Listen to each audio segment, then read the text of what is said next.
Всем привет! Рада видеть вас на канале Колыбель искусства. С вами, как всегда, Мирослава. И сегодня на видеоуроке мы сделаем с вами шкатулку в стиле шеби, поработаем с меловыми красками, морилками, сделаем вживление. Мы делали с вами на стекле, а сегодня сделаем вживление на дереве. В общем, я думаю, проведем очень интересное время вместе. Также я хотела напомнить вам, дорогие рукодельницы, что на нашем канале проводится конкурс, точнее розыгрыш декупажных карт большого формата, итальянского производства, очень высокого качества. Разыгрываются 3 декупажные карты. Также 3 самые активные участницы получат их в подарок. Для этого необходимо совсем немного: быть подписанным на канал Колыбель искусства, оставлять свои комментарии, лайки, и автоматически потом будет выбран победитель, 3 победителя. Так что будьте активны. Самые активные получат замечательные декупажные карты для своих творческих задумок.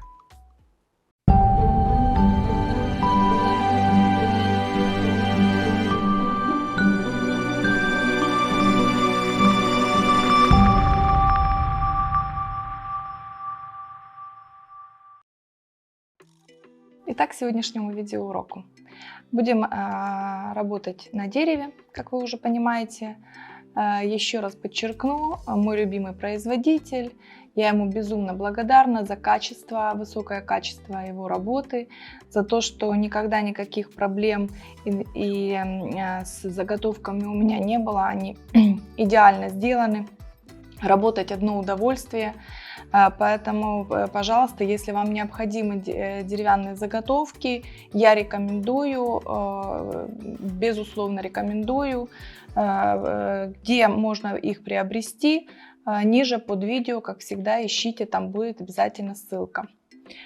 Что мы делаем сегодня? Эта шкатулка вообще, как по задумке, для того, чтобы хранить чайные пакетики, да? Но это совершенно не обязательно. Здесь можно хранить все, что угодно. Это уже зависит от вашей фантазии и желания. Что сделаю в первую очередь? В середине я покрою морилкой. Ничего не буду делать, сильно нагружать это все. Красивая фактура. Можно совершенно спокойно пользоваться морилкой. Что мы сейчас и сделаем? Для этого я возьму в первую очередь коричневую морилку. Цвет орех у меня. Влажную кисточку. Вот аккуратно.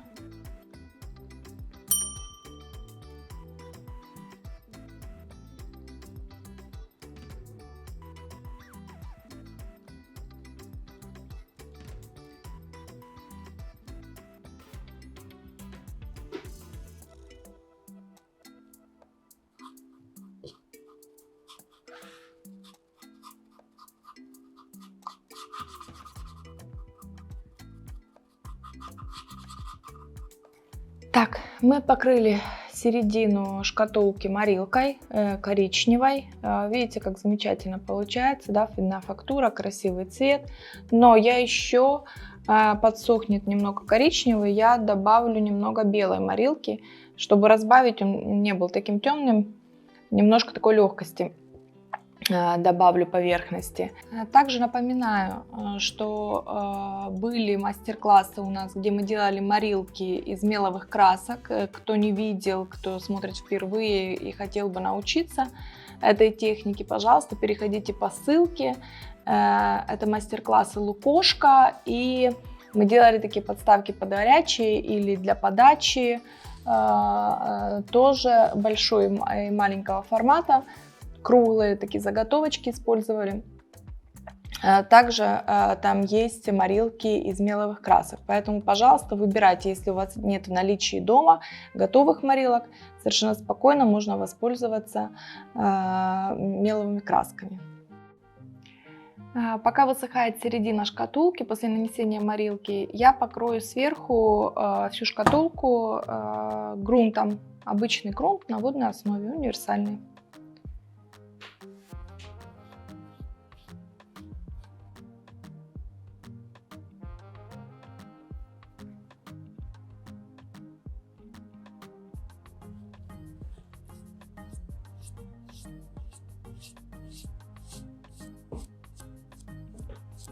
Так, я покрыла полностью грунтовкой снаружи. Сейчас я высушу первый слой и еще раз покрою именно крышку. Вот эту часть плоскую. Еще раз покрою грунтом. После того, как грунт высох на поверхности, необходимо пройтись наждачной бумагой, выровнять, да, убрать шероховатости и приступать к дальнейшим работам.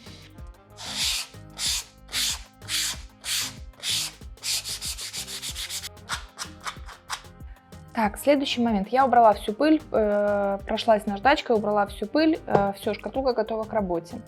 На этом этапе я покрою крышку лаком. Лак мебельный я буду использовать перед вживлением, да, но вообще вживление на дереве очень любит лак. И вот дома сегодня я буду один раз, да, покрою, покажу вам просто, как это делается. Но в домашних условиях вы покройте, ну, хотя бы 2-3 раза перед тем, как уже непосредственно клеить карту для того, чтобы вживлять ее в поверхность. Очень любит эта техника хорошую, гладенькую, лакированную поверхность. Так, приступим. Беру лак.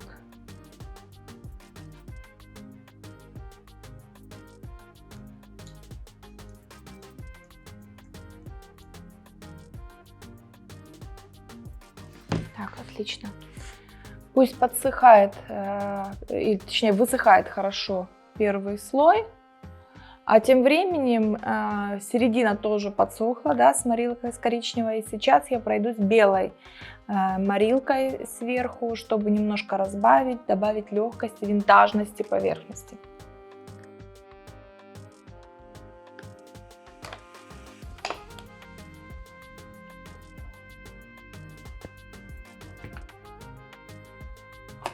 Белую морилку.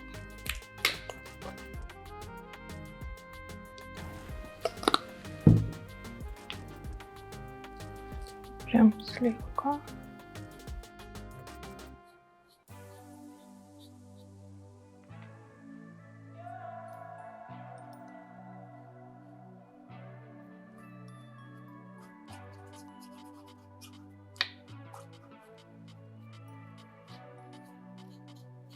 Вот она еще, конечно, не высохла, но видите, уже ушел этот такой активный, агрессивный, я бы сказала, коричневый, да, и вот эта разбеленность, легкость, она, конечно, очень хорошо работает именно в том стиле, в котором мы сегодня будем работать, шабби-шик, да, все-таки он не любит таких агрессивных моментов, он любит что-то такое нежное, разбеленное, поэтому вот такой способ, да, довольно-таки рабочий в этой ситуации. Сейчас еще хорошо высохнет, мы покроем лаком и, конечно, будет очень здорово смотреться. Так, все, оставляем серединку, пускай она сохнет, мы ее не трогаем. Сейчас досушиваем верх. Так, лак высох хорошо. Напоминаю, дома 3 раза как минимум желательно покрыть и хорошо между слоями просушить. На этом этапе что я делаю? Я сейчас снова покрою лаком. Он будет такой сырой, да, на поверхности.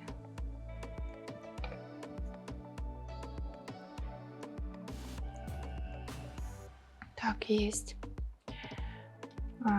Так, сейчас беру файл. Я уже вырезала необходимый мне рисунок с карты. Лицом наверх кладу. Беру лак.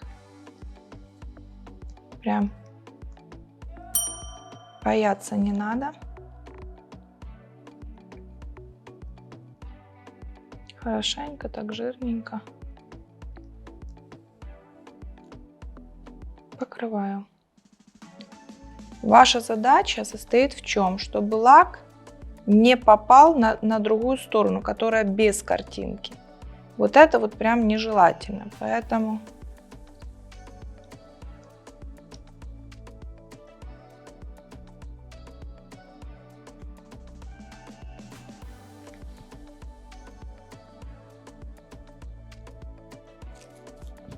Так, и тем же шпателем убираем.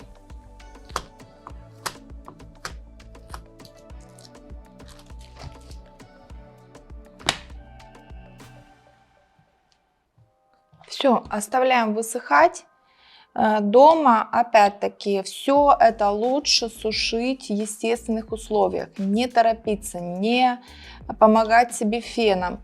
Запомните, все, что вы делаете естественно, это только во благо вашей работе. Дома сколько надо сушить? Ну, хотя бы, в зависимости, конечно, от температуры в вашей комнате, ну, хотя бы часа 4, часов 5. Если есть возможность, оставляйте совершенно спокойно на ночь и на следующий день работайте. Это вот прям идеально. Пока поверхность у нас высыхает, не будем терять времени, я сделаю объемные элементы. Для этого я буду использовать силиконовый молд и самозатвердевающуюся глину.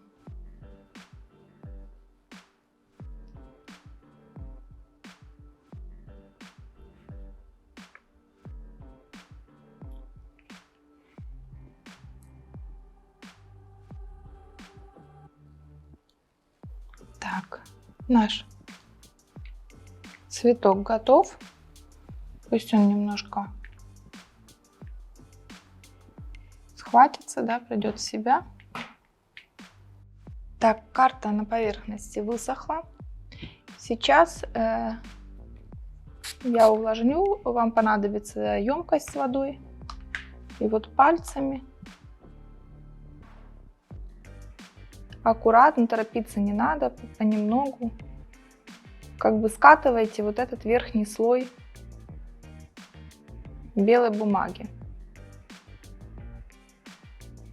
Давить не надо, аккуратно, чтобы не порвать красочный слой. Работайте аккуратно, не спеша.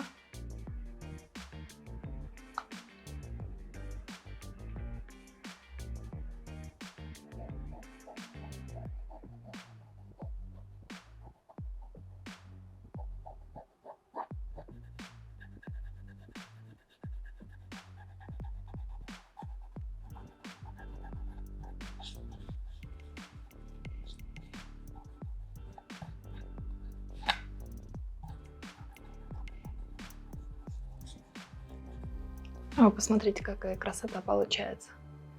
Сейчас я ее просушу до конца и покрою первым слоем защитным лаком. Так, картинка высохла, вся влага ушла, и сейчас я покрою лаком картинку, да, и середину шкатулки также покрою лаком. Так, лак я сегодня использую матовый.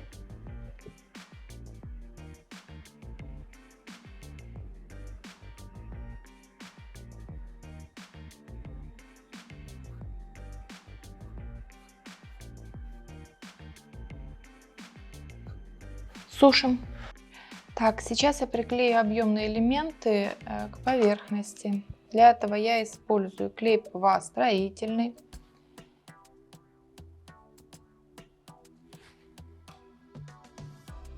Так, наносим.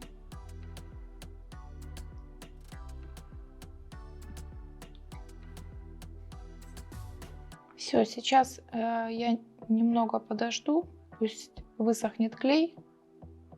Схватится все на поверхности, и после этого будем покрывать краской. Сейчас покрываю краской. Я работаю меловой краской сегодня. Первый слой я буду использовать коричневый.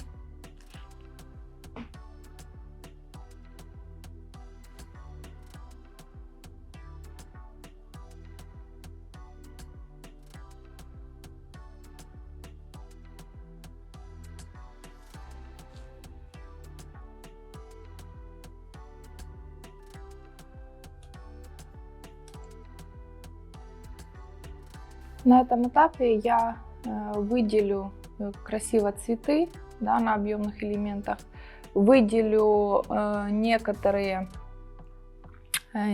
моменты на поверхности, где у нас будут потертости, и после этого просушу. Итак, цветы.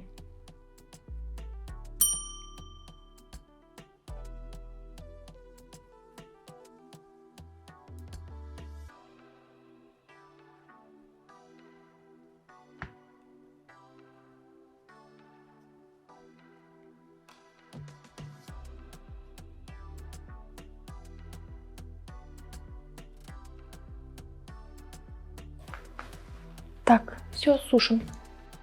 Так, на этом этапе необходима свеча, обычная свеча. Мы сейчас будем выделять сильнее и менее сильно, да, слегка, те места, где будут потертости. Это вы уже по своему вкусу, совсем чуть-чуть, можно более делать интенсивные, как вам угодно.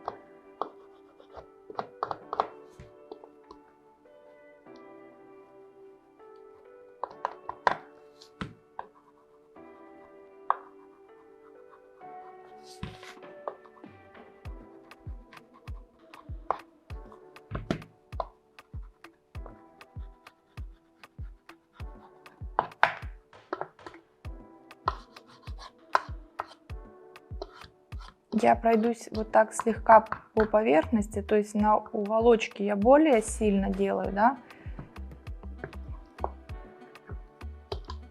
Наношу воск вот в эти углубления, а по поверхности так слегка, даже вот пальцем немного размажу. Я хочу, чтобы краска легла неравномерно, не хочу плотно закрывать, поэтому с помощью воска вот его, чтобы не было таких явных перепадов, здесь по поверхности его прям размажу. Ну и когда вы решите, что достаточно, все, останавливайтесь.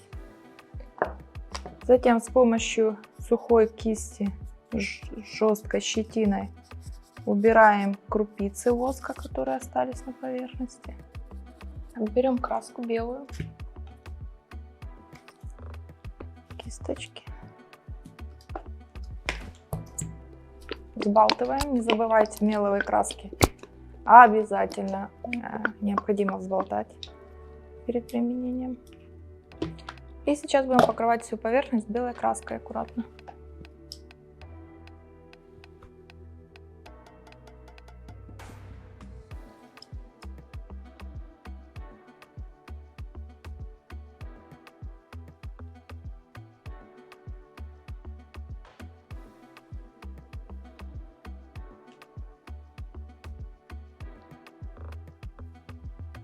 Все, сейчас хорошо необходимо высушить поверхность.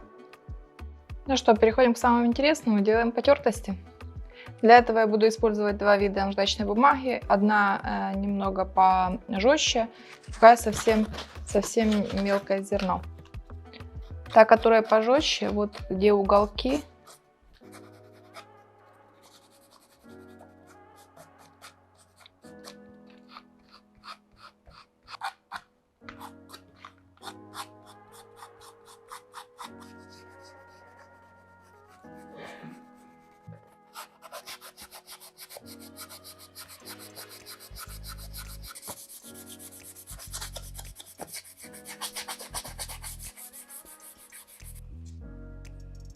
Так, я сейчас уберу всю пыль, и мы посмотрим, что в итоге получилось.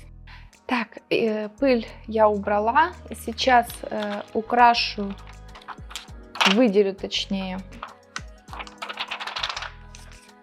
картинку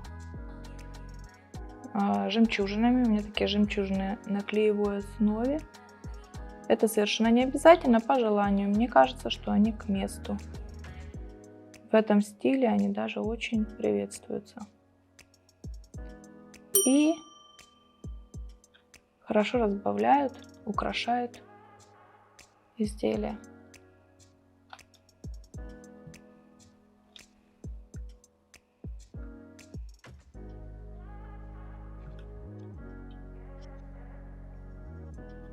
Все, сейчас все покрыть необходимо лаком и снаружи, и внутри.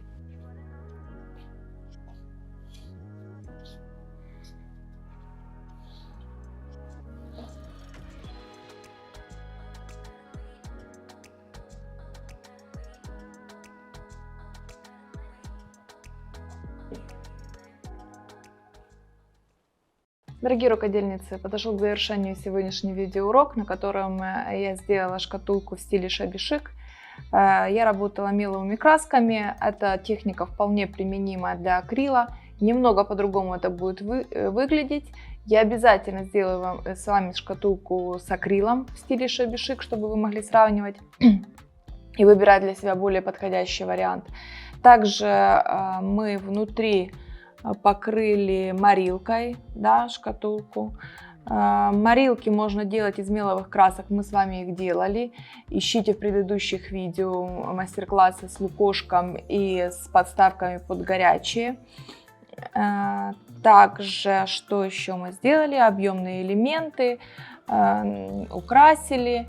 В общем, провели, я думаю, очень хорошо время. Мне с вами было очень интересно. Надеюсь, вам со мной интересно также. Еще хочу напомнить вам о том, что проходит акция, конкурс, розыгрыши, называйте как угодно, на нашем канале, розыгрыш декупажных карт. Всю информацию я уже сказала перед началом видеоурока. Также информация есть в мастер-классе по созданию чайного домика. Это предыдущий мастер-класс, ссылка будет у вас на экране. И еще очень важно, оставляйте, пожалуйста, комментарии. Если вы хотите принять участие в розыгрыше, оставляйте, пожалуйста, комментарии для розыгрыша именно под мастер-классом домик. Под предыдущим, где написано еще розыгрыш, да, ну, ссылка на экране, вы найдете его. В любом случае не забывайте ставить комментарии, даже если вы не хотите принимать участие в розыгрыше. Оставляйте свои лайки, это очень помогает развиваться мне и моему каналу. Подписывайтесь на канал Колыбель Искусства, впереди вас ждет еще очень много интересного. Всего вам доброго и давайте творить вместе!